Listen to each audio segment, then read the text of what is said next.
So there's a marriage divide in America. Of course, one of the logical questions here is why? Sort of what is driving this growing class divide in American family? It's important for us to recognize, to understand, to acknowledge that there were not large class divides in American families 55 years ago, okay?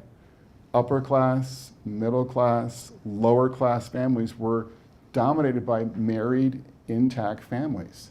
There wasn't a huge racial divide. There wasn't a huge ethnic divide. White families, black families, Hispanic families were dominated by intact, married families as little as 55 years ago, okay? So it's a pretty striking, we kind of think about that, because it's not that way anymore, right?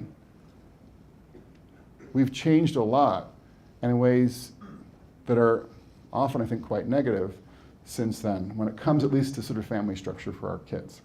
So what accounts for this growing marriage divide in America? And liberals would tend to stress the importance of economic arguments. People like William Julius Wilson at Harvard, in his book, When Work Disappears.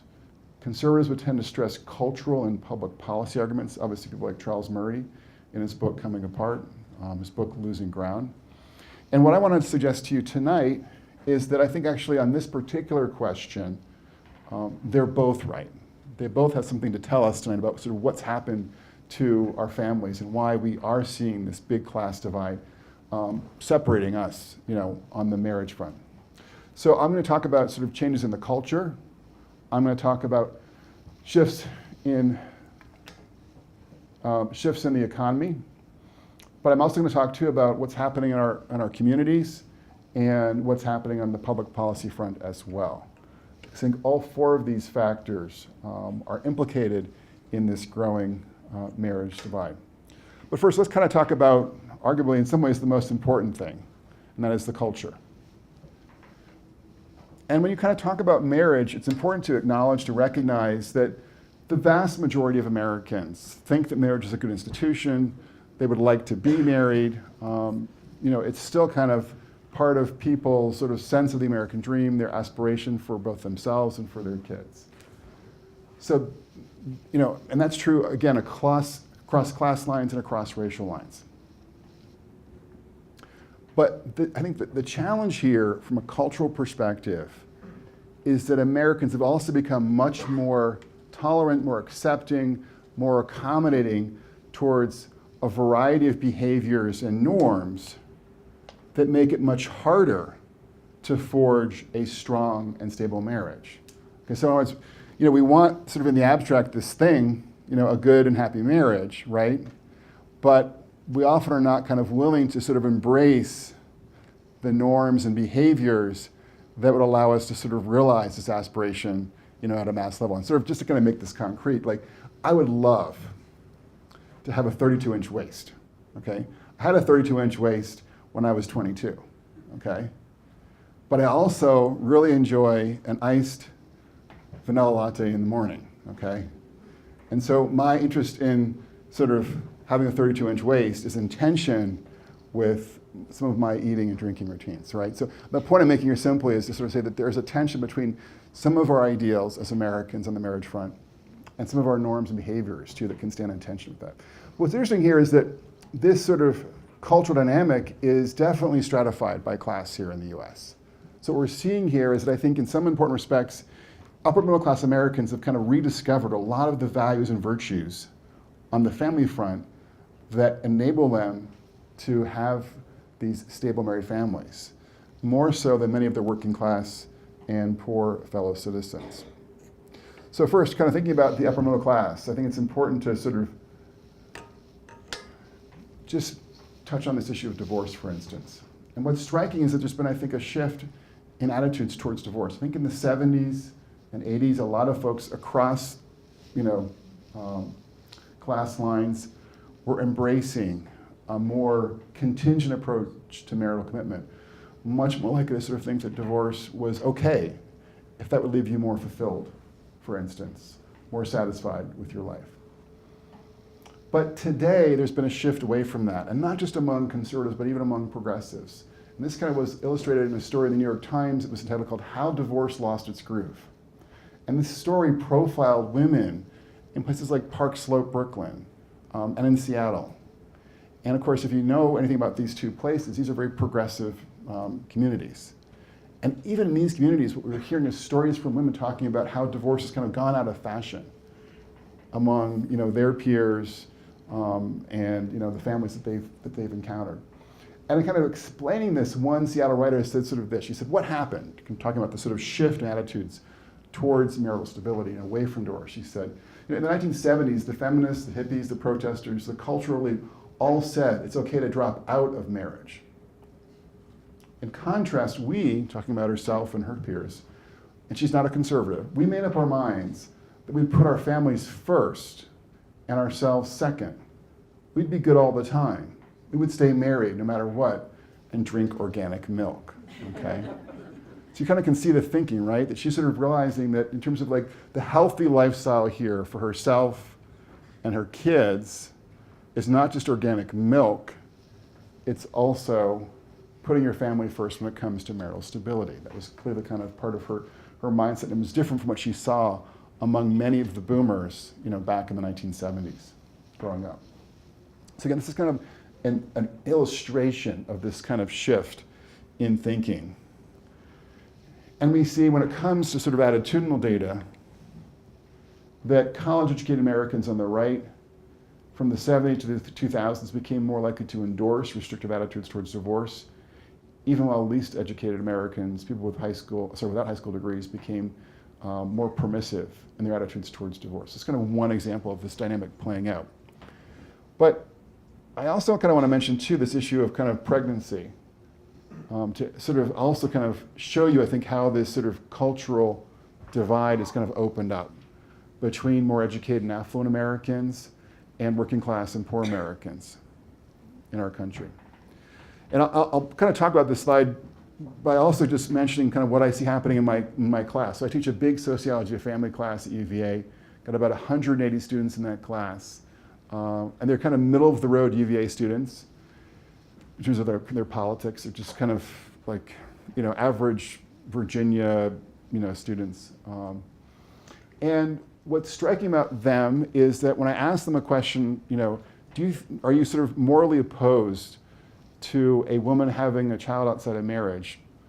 A clear majority of them say, no, we're not opposed to that. We are accepting, we're tolerant, et cetera.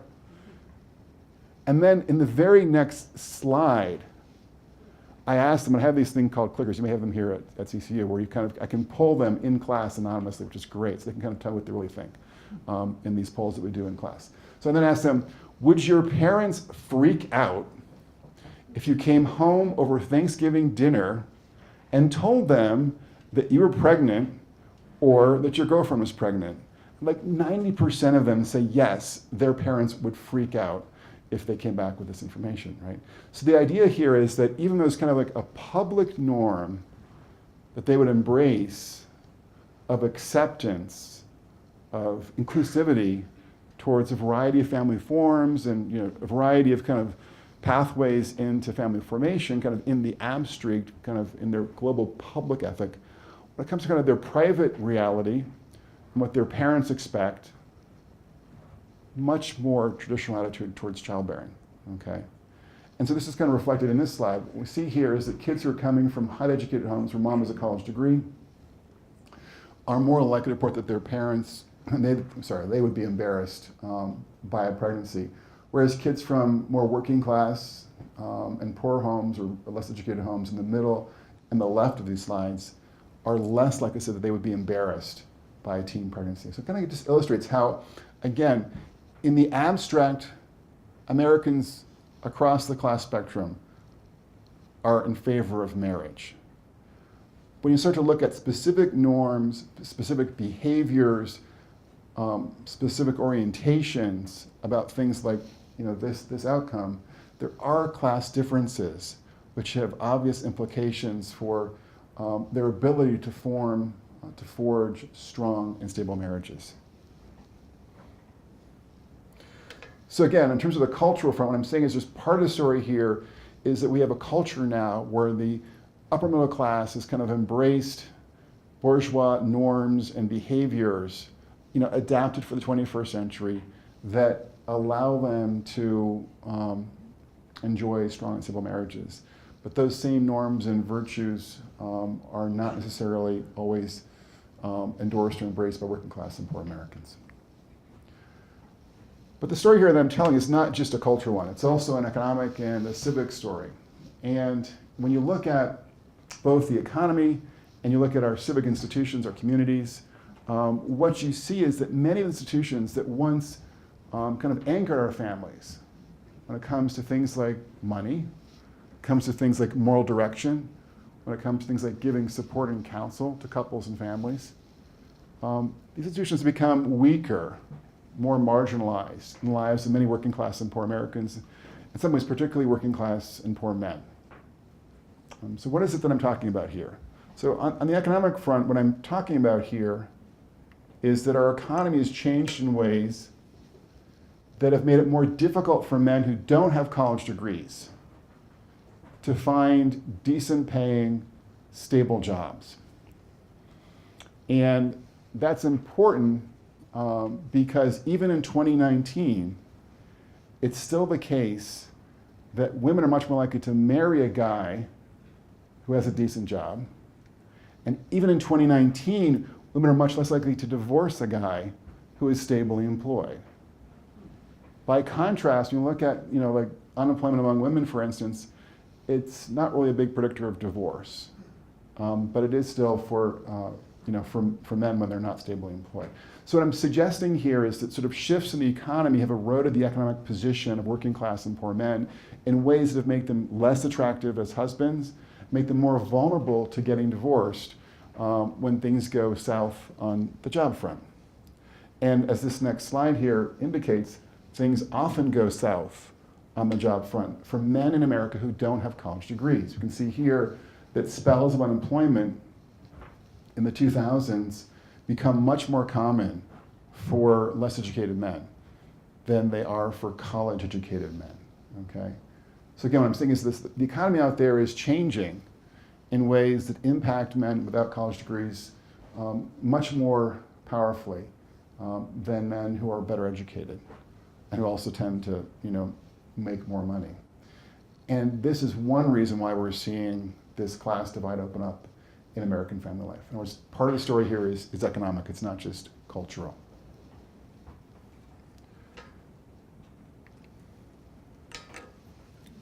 I mentioned Robert Putnam just a few minutes ago, and he's a professor of political science at Harvard. He's written a book called Bowling Alone as well. And this book sort of chronicles the way in which many of our civic institutions, many of our community institutions have kind of lost power, lost authority, lost their vitality. From the VFW to the Knights of Columbus to any number of other institutions. He also, of course, in sort of chronicling this story, talks about the shifting character of American religious life. The ways in which not only have we kind of seen a decline in many sort of local secular institutions, we've also seen kind of a decline in religious life to an important extent in America. But when he wrote this book, he didn't really talk about this issue of class. That was not really part of his story in Bowling Alone. But when I looked at the data, I was really struck. This is the thing that kind of most surprised me in all this work I've been doing on this class divide in American life. I was struck by this fact that in the 1970s, kind of working class Americans with a high school degree, but not a college degree, in yellow in this slide, were the most likely to attend church services. I was kind of thinking of those Reagan Democrats who voted for Ronald Reagan back in 1980. Many of them working class Americans connected to a religious community of one sort or another, depending upon where they lived. But today, what we see is that college-educated Americans are actually more likely to be found in a church on any given Sunday than their working class peers. This is the thing that most surprised me, And so this obviously is consequential because churches have given a lot of support, practically, financially, morally, spiritually, to couples, and to families. And they've kind of reinforced the importance of getting married and the importance of staying married when the going gets tough, as it does, of course, for most couples. So anyways, the point is that we live in a more secular society, practically speaking, and this secularization has, surprisingly to me at least, kind of affected working class and poor Americans, in some very real ways more than it has their more educated and affluent peers. And the final point, the fourth point, is the point about public policy. And when it comes to sort of public policy, one of the things that we're sort of seeing play out in recent decades is that we've kind of been expanding a lot of policies sort of targeting lower income families. So we've been kind of expanding their income tax credit. We've been expanding Medicaid. We've been expanding child care subsidies. We've been expanding a lot of different things that are designed to help not just now poor families, but working class families. And one of the unintended consequences of this effort to provide more financial assistance to families, not just sort of in the lowest quintile, but really even in the sort of the second quintile, ended up unintentionally penalizing marriage for many working class families, actually not poor families, because their incomes are so low that they're not affected by these thresholds. So what I'm talking about is sort of, I'll kind of give you an example. I was speaking with a couple in Virginia about 3 weeks ago. And the father in this couple, they've got two beautiful tow-headed girls, one's about 4, one's about 6, is an IT guy. And probably, I would guess he makes maybe like, I don't know, $30,000 a year. Maybe a little bit more than that. And I was just kind of like asking them about their relationship, their family life, and they seemed like a married couple with kids. But it became pretty apparent that no, they weren't married, they were cohabiting, as I was talking to him a bit more about this. And I was just kind of like trying to sort of probe why they weren't married. And it kind of came out, it'd be too expensive for them to get married. And I was thinking maybe they're thinking about like having an over-the-top wedding. And no, that wasn't it. They actually sat down at their kitchen table with a calculator and just kind of and looked at sort of the regulations for Medicaid in Virginia and realized that if they got married with his income, they'd lose access to health care insurance for their 2 daughters. And so that was the reason they hadn't gotten married. So this is a kind of a concrete example of the way in which we have these kind of thresholds. And if your income falls below these thresholds for a lot of these programs, you get access to the program. If it's above, you don't get access to the program. And so when you can combine the income of the 2 parents, married, and then report that income, you can lose access to these policies and programs. And for them, and they have a pretty modest budget, paying for healthcare insurance as a married couple would take a substantial bite out of their monthly budget. And they thought they really can afford to get married and lose healthcare insurance for their two daughters. So again, the final point here simply is that there are public policies we have now in the books that have ended up undercutting, particularly today, working class families and their capacity to sort of, in a sense, to afford marriage for themselves, in this case, for their children. So kind of when you think about adding all this stuff up, what I'm suggesting today is that there's a kind of a way in which the retreat from marriage among working class and poor Americans is over-determined. There are cultural, economic, civic, and policy factors that have all kind of worked together to reduce the strength of marriage among working class and poor Americans. And at the same time, for our upper middle class, who often kind of talks left, recall that my students at U.Va kind of would embrace in theory the idea of having a child outside of wedlock, for in general. But when it comes to kind of themselves, and sort of their own parents' mentality, no, that's not on order. So for themselves, they're putting marriage before the baby carriage. They're rejecting easy divorce. Most of their families are actually headed by a male breadwinner. And they're also the most sort of religiously and civically engaged members of their communities as well, okay? So in some important respects, they're kind of living a very traditional lifestyle, even in 2019. And, both the adults and the kids in this milieu are benefiting from, having stable marriages in their lives.